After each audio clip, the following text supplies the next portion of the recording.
Hello, my YouTube friends, and happy Tuesday. So, news is noise. I'm going to take an in depth look at the companies that we bought around Thanksgiving to do as the trade for this year in the trading account. Go into a little detail of the ones I've added on since. If you remember, I said I might add on up to two more. Yesterday, I added on one more. And talk about why I try to ignore the news and what's going on and just hear it as background noise, or if I use that narrative to make decisions in getting into a stock that I think is oversold. So stick around, should be a pretty good video today. Want to make your money work harder? Enjoy another video with Adam Kahn, the rational investor, on stocks, real estate, and crypto. Subscribe now for your weekly dose of investment insights and hopefully learn a thing or two. So now I don't know if you remember, and if I knew how to put the link in the video, I would put it right here, but I was talking about the four stocks I was putting into my trading account as my trade for this year, and just kind of going to stick with them throughout the year and potentially add two more and really focus on what I think are the best of the best. So the four stocks at the time were Boeing, Amazon, Google, and Meta. I think Google, Amazon, and Meta are really like three of the best. And I felt like Boeing had been so oversold with all the bad news that was coming out on it that it just created a really good opportunity. Now, since then, I did a follow up video mentioning that I've added on Uber, which we picked up around $61 a share, and it's performing pretty well. And then yesterday, I added NVIDIA. So those are the six stocks in the account. And it's been amazing watching how it's been performing despite all the news in the background of high credit card debt, the bad economy. There's so many things going on that are scaring people out of the market. And the reason I chose to do it today is Boeing announced their earnings and they lost over $4 billion when they were expected to lose about $1.5 billion. Now, these are huge numbers. And how did the stock react after losing $4 billion? Well, last I looked, it was up like $6 today. And as a percentage, geez, I'd have to do it in my head. It's trading around $180 a share. So you guys can do the math for me. But I'm guessing it's up, 6% on the day with such terrible news coming out. So why does this happen? And who are the people buying it? Because in my mind, when bad news comes out and stocks go higher, that's a really bullish sign. While a lot of people in the chat and comments keep talking about how awful Boeing is, the reality is they've been around a long time and they've weathered a lot of bad storms. So they know how to deal with this type of stuff. So when bad news comes out on good companies who've been around a long time, generally that can be a really good buying opportunity. Now, I try to take it with the take that comment with a grain of salt because I try to listen to the narrative and make my own decisions on that. For instance, like Intel right now has some pretty bad news going on. It really might be a great opportunity to pick it up when it's discounted because my guess is it is discounted. But when I hear the narrative, I do have concerns because they're losing market share while the that technology is kind of changing and others are eating into their profits, as well as some other things going on with them. I'm just not sure I'm as comfortable with them and the negative news that's going on as I am with what was going on with Boeing. I know the news was really bad, I get that.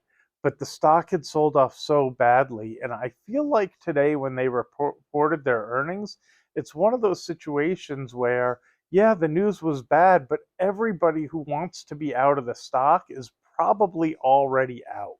They had planes crashing. They had CEOs using the planes for personal use. They had a strike that went on. The news was so awful, it's hard to imagine anybody is still held on all this way.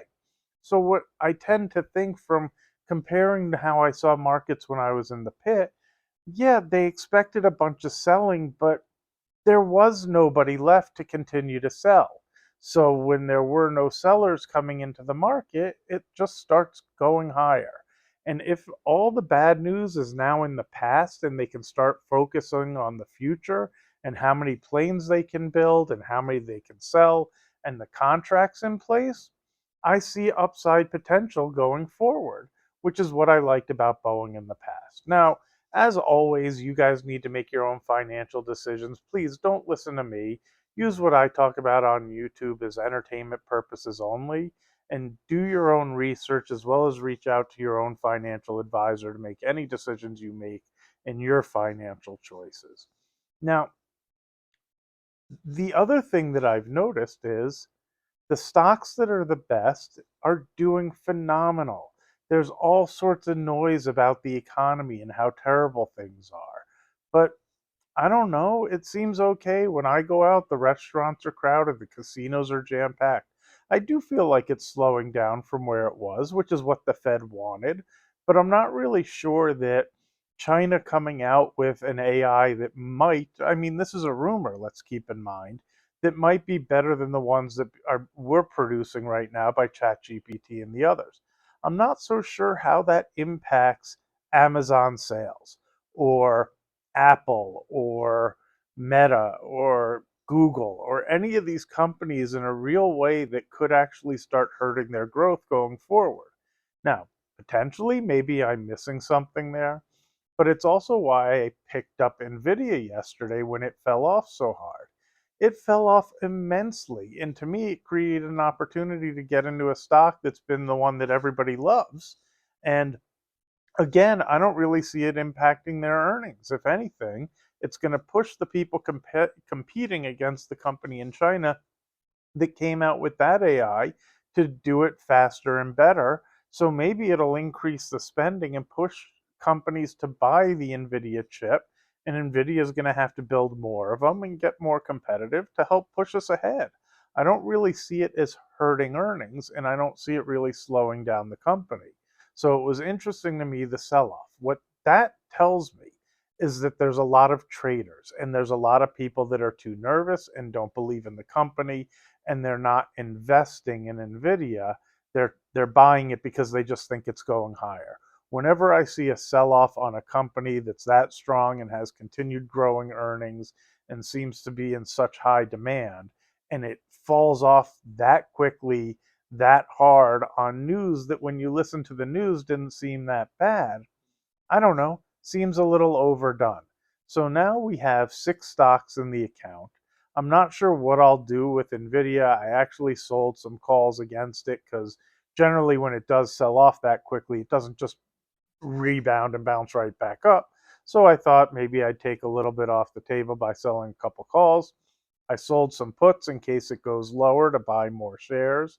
And I have the shares that I bought yesterday. So now we have Meta, we have Google, we have Amazon, we have Boeing, we have Uber, and we have Nvidia.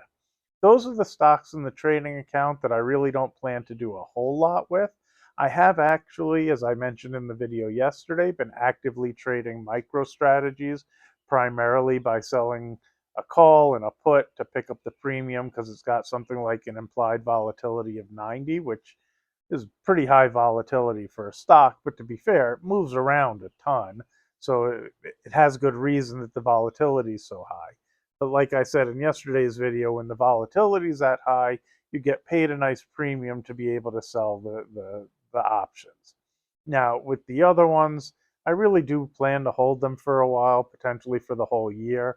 And then I have my separate set it and forget it account that owns some of those stocks as well. So I don't really pay attention to them too much. The interesting thing is I took a look before I did the video.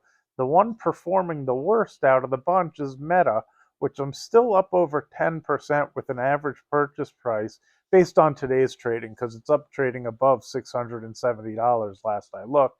But my average purchase price is about $606. When I looked at Google, I paid $162 a share and it's trading at 190 something last I looked. I think $195 a share. My average purchase on Amazon was 202 if I'm remembering correctly. Uber was around $61. Boeing, my purchases were around 150, but to be fair, I was buying it higher and selling calls and doing things with it to continue to make my average purchase price lower and lower while the bad news was coming out. So I'm not 100% sure exactly where it was that we got into it, but it's nice to see how it reacted today.